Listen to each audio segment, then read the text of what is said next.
Sarah was the kind of girl teachers loved, sharp, focused. Her eyes always sparkled with curiosity, and her dreams were bigger than her small rented room in Benin City. Her parents weren't wealthy, but they were proud, especially her father, who often called her, "my little professor." But all that changed in one rainy week. It was 2 months to final exams when tragedy struck. Her father, her rock, was hit by a truck on his way home from work. The funeral was quiet. Her mother, already fragile, broke down completely. And before Sarah could fully understand the meaning of orphan, her mother too was gone. A stroke, the doctor said. Grief had killed her. Now Sarah was alone. The university demanded fees for her final semester, 200,000. She had nothing. Her uncles and aunties had promised to help, but none picked her calls anymore. Her landlord gave her a week's notice. Even her roommates began treating her like she didn't exist. Then came Helen. Helen was everything Sarah was not. Bold, flashy, and fearless. That night, Helen was putting on a tiny dress and expensive perfume. "Come with us," she said. "Big party tonight. Big men, big money. You want to graduate, right?" Sarah hesitated. She wasn't that kind of girl, but her heart was heavy. The deadline for fees was tomorrow. Her father's face haunted her. "Don't let anything stop you, baby girl," he had once said. So she followed. The party was loud. Red lights. Fake smiles. Laughter that didn't reach the eyes. Sarah stuck close to Helen, her hands shaking. Then, a man pointed at her. "Who's that one?" the man asked Helen. "She's my friend," Helen said. "New to the game, needs school fees." The man smiled like a wolf. "Link us up, I'll pay more than she needs." Helen pulled Sarah aside. "Babe, 1 million for one night. You'll pay your fees and still have money left. Or do you want to drop out?" Sarah didn't speak. Her silence became agreement. Later that night, in a hotel room that smelled of cigar and sweat, Sarah gave away something she couldn't get back. She stared at the ceiling the whole time. When it was over, the man dropped a fat bundle of cash on the table. 1 million, he said, "and if you ever need more, you know where to find me." Sarah nodded, tears rolling silently down her cheeks. When she returned to her hostel, Helen hugged her. "Welcome to the game." But Sarah didn't feel welcomed. She felt hollow. The next morning, she stood in front of her mirror and stared at her reflection. The same face, the same eyes, but everything had changed. She had crossed a line, and there was no going back. Sarah thought the guilt would fade. It didn't. The money helped her pay her school fees, buy food, even send a small donation to her church. On the outside, she smiled, but inside, something was broken. She ignored the man's calls at first. His name was Chief Kelvin, older, wealthy, and dangerous. He didn't like being ignored. One day, he sent her a message. "I'll double the payment, just one more night." She stared at the message for hours. Then, hunger knocked again. Final year research project needed funds. And just like that, she returned to him. 1 night became 2, 2 became 5. Helen cheered her on. "Babe, this is your golden chance. Finish school and disappear." Sarah tried to believe that it was just temporary, that she was in control. But control is a funny thing. It vanishes when you think you have it. A few weeks after graduation, Sarah stood on the stage in her black gown, clutching her degree. First class. She'd made it. Her name was called out and people clapped, but she couldn't stop thinking, would Daddy still clap if he knew what I did to get here? She decided to leave everything behind. That night, she blocked Chief Kelvin's number. She was done. Until the news came. Helen barged into her room one morning, her face pale. "Sarah, have you heard?" Sarah froze. "Heard what? Chief Kelvin, he's dead." Sarah's breath caught. "HIV," Helen whispered. "They said it was advanced. He was positive for years." The world spun. Sarah sat down slowly, her knees weak. "No, that's not possible," she murmured, but it was. That evening, Sarah walked to the hospital alone. She sat in the waiting room, trembling. The test was quick. The wait felt like a lifetime. When the nurse returned with the result, she didn't smile. Sarah took the envelope with shaking hands. She opened it. She collapsed on the floor. Positive. The nurse rushed to help, but Sarah didn't hear her voice. All she could hear was her father's laugh echoing in her memory. Her mother's warm hug. Her dreams of being a professor. All gone. All shattered. She sat outside the hospital in the rain for hours. No one came. No one knew. She was just another girl with a secret too heavy to carry. From that day, Sarah started taking her medications, but the weight of shame followed her like a shadow. Every time she looked in the mirror, she saw a girl she didn't recognize. The world moved on. Friends moved on. She tried applying for jobs, but no company called back. She was brilliant. She had a first class, but no one cared. Until one day, hungry and desperate, Sarah wandered into a quiet estate and saw a small sign on a black gate. Housemaid wanted, apply within. She looked at her hands, once filled with books, now trembling. She knocked, and her story took a new turn.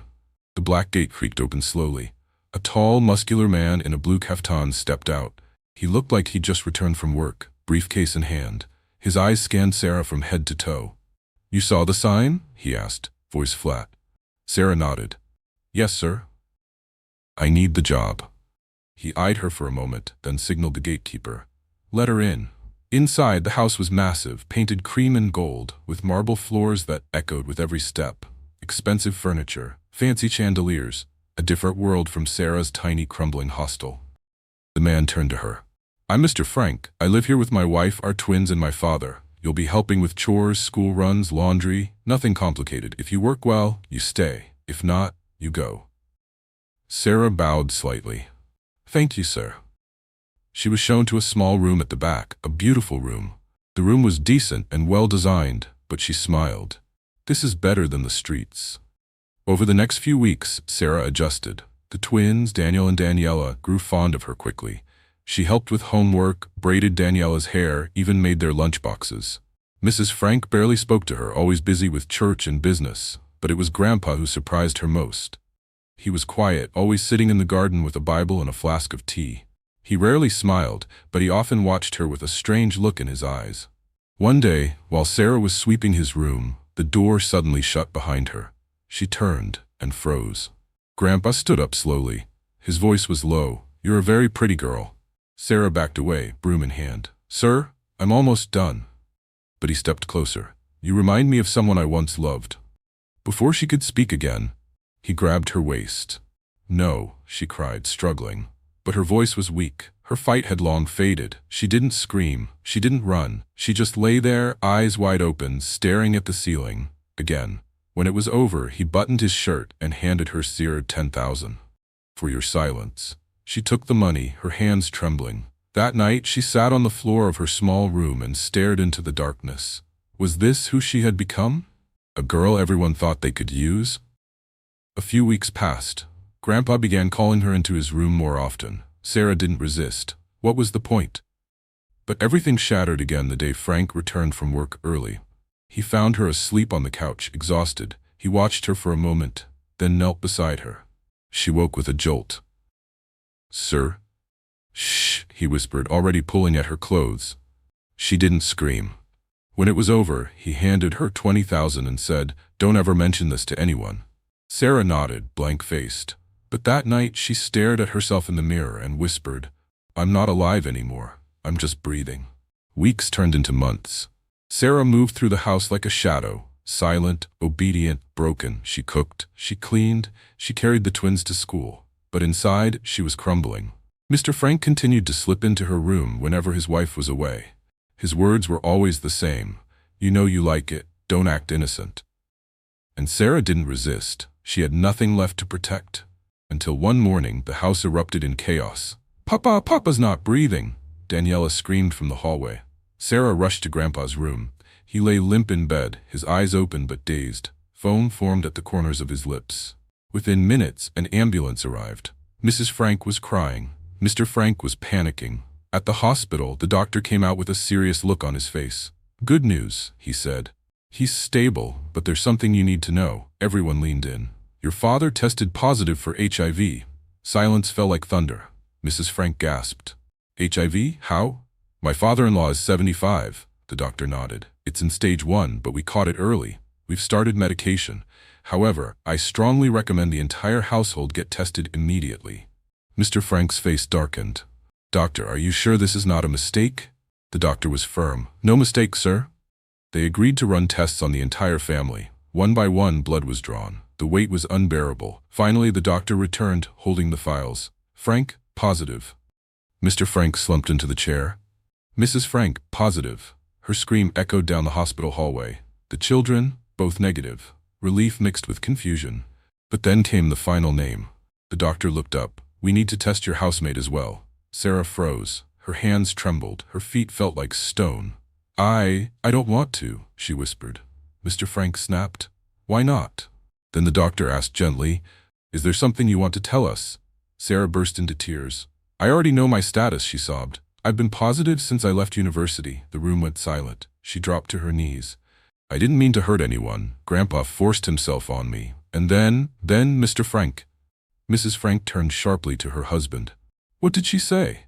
Sarah nodded, eyes red. He came into my room too. I tried to fight him, but I was already used to it. I didn't even feel anything." Mr. Frank's mouth fell open. "She's lying." "Am I?" Sarah asked, her voice calm now, like someone who had nothing left to lose. Mrs. Frank broke down. "So this is how I got infected? My husband, with the maid? Why wasn't I enough for you?" The doctor sighed. "Everyone needs to calm down. You all need medication. But most importantly, you need to protect those kids." Sarah sat there on the floor, watching the chaos unfold. This house, once her shelter, had finally revealed its truth. And now, nothing would ever be the same again. The house was no longer quiet. Mrs. Frank hadn't spoken to her husband in days. She locked herself in their bedroom, eyes swollen from tears. The kids wandered around, confused. And Sarah? She just kept working, as if the silence was easier than the noise in her head. That evening, Mrs. Frank finally stepped out. She was wearing all white, like someone preparing for war or mourning. She called everyone to the sitting room. "Sarah, sit." Sarah obeyed, nervously. "Frank, bring yourself out." He dragged his feet into the room like a child being summoned for punishment. Mrs. Frank stood in the center. "For 10 years I gave everything to this marriage," she began, her voice steady but trembling. "I stood by you when you lost your job. I sold my jewelry to start our children's school fees. I carried this family like my cross." Tears welled in her eyes. "And what did you give me in return? HIV. Frank lowered his head. "It wasn't like that. It was exactly like that," she snapped. "You forced yourself on our housemaid, Frank, a girl who came here for help." Sarah flinched at the word. Mrs. Frank turned to her. "And you, Sarah, you should have told me. I could have protected you. I could have helped." Sarah's eyes filled.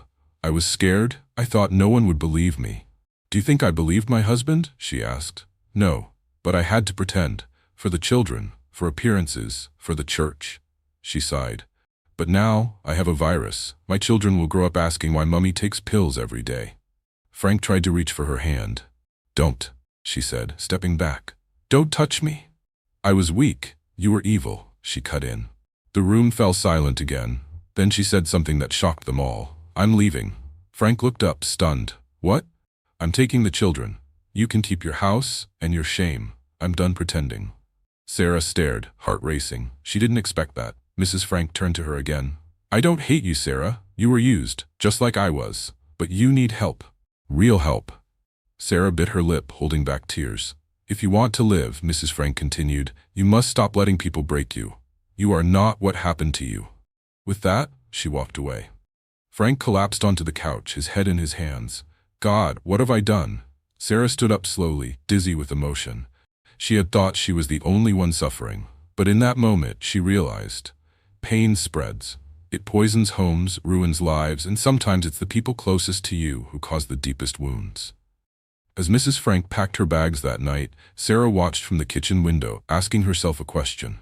If I were her, would I stay? The house felt empty the next morning. Mrs. Frank had left. Her wardrobe was cleared. Her perfume no longer lingered in the hallway. The twins had gone with her, holding tightly onto her hands like they understood more than they should. Sarah stood at the balcony, watching their car disappear through the estate gate. Her heart was heavy, not just for herself, but for the woman who had found the strength to walk away. In the sitting room, Frank sat in silence. His shirt was half-buttoned, his eyes red from crying. He looked nothing like the man who used to strut into the house, throwing teas and demands around. "Sarah," he finally said. She didn't answer. "I never meant to hurt you." She turned slowly to him. "But you did." He bowed his head. "I was weak. I let my desire control me. I didn't even think about your pain. I was just escaping mine." Sarah's hands clenched. "You saw I was broken, and instead of helping me stand, you stepped on me." Silence again. "I'll take care of your treatment," he added. Whatever you need, I'll provide it. Sarah laughed bitterly. You think money solves everything? He said nothing. She stepped closer. I came to your house desperate, empty, hoping for a fresh start. But instead, I became a secret you wanted to bury. Frank wiped a tear. I hate who I've become. Then change, Sarah said sharply. But don't try to fix me to ease your guilt. She turned and walked toward her tiny room, her heart pounding. Later that night, she packed her few belongings. 2 worn dresses, her ARV medication, and a folded photo of her parents she always kept under her pillow. She stood by the gate, unsure. Where would she go? She had no family, no job, no one waiting for her. But she had something new, clarity. She knocked once on the gate. The gateman opened. Where are you going, Auntie? He asked. Sarah smiled faintly. To find a life I don't have to survive, but one I can live. She walked into the night, her slippers slapping against the dusty pavement, heart heavy but strangely free. As she passed the estate church, she paused. Candles flickered inside. Choir voices floated gently through the air. She stepped in, sat on the last pew and wept, loud, broken, real. A woman in a blue scarf came and sat beside her. You don't have to tell me what happened, she said, holding Sarah's hand. Just know you're not alone. For the first time in a long while, Sarah believed that. 6 months later. Sarah sat beneath the mango tree in front of the mission home. The air was calm, and for the first time in years, so was her heart. She had made it this far. After walking away from the Frank household, the church took her in, no questions asked. They gave her a room, food, and slowly, piece by piece, Sarah began to breathe again. She wasn't healed, but she was healing. She now helped cook for the shelter and talked with other girls who had been abused, used, and thrown away. She saw herself in their tears, but she also saw strength in their survival. Then one afternoon, everything shifted again. Sarah, she turned. It was Mr. Frank. He looked thinner. His shirt hung loose on his frame, and his eyes were hollow. But there was something else, genuine regret. What are you doing here? She asked carefully. I came to apologize. Again, he said, voice shaking. Sarah didn't speak. I've been getting help, therapy, church counseling. I know that doesn't fix anything, but I had to try. Still, she said nothing. He pulled a file from a brown envelope. There's a foundation I've started to help abused girls. It's under my wife's name. She agreed, as her way of healing. We're looking for someone to help manage the outreach. Sarah blinked. You want me to work for you? No, he said quickly. Not for me. With the foundation as a paid staff member, you'd have your own office, full autonomy. I recommended you because you lived it. You understand it better than anyone. She stared at the offer letter in her hands. A real job, a real chance. But why me? She asked softly. He swallowed. Because despite everything, you're still standing. That strength, I envy it. Tears welled in her eyes, but this time they didn't burn. They released something inside her. I'll think about it, she said at last. Frank nodded. That's enough for me. As he turned to leave, she stopped him. Frank? He turned. I hope you're changing for the right reasons.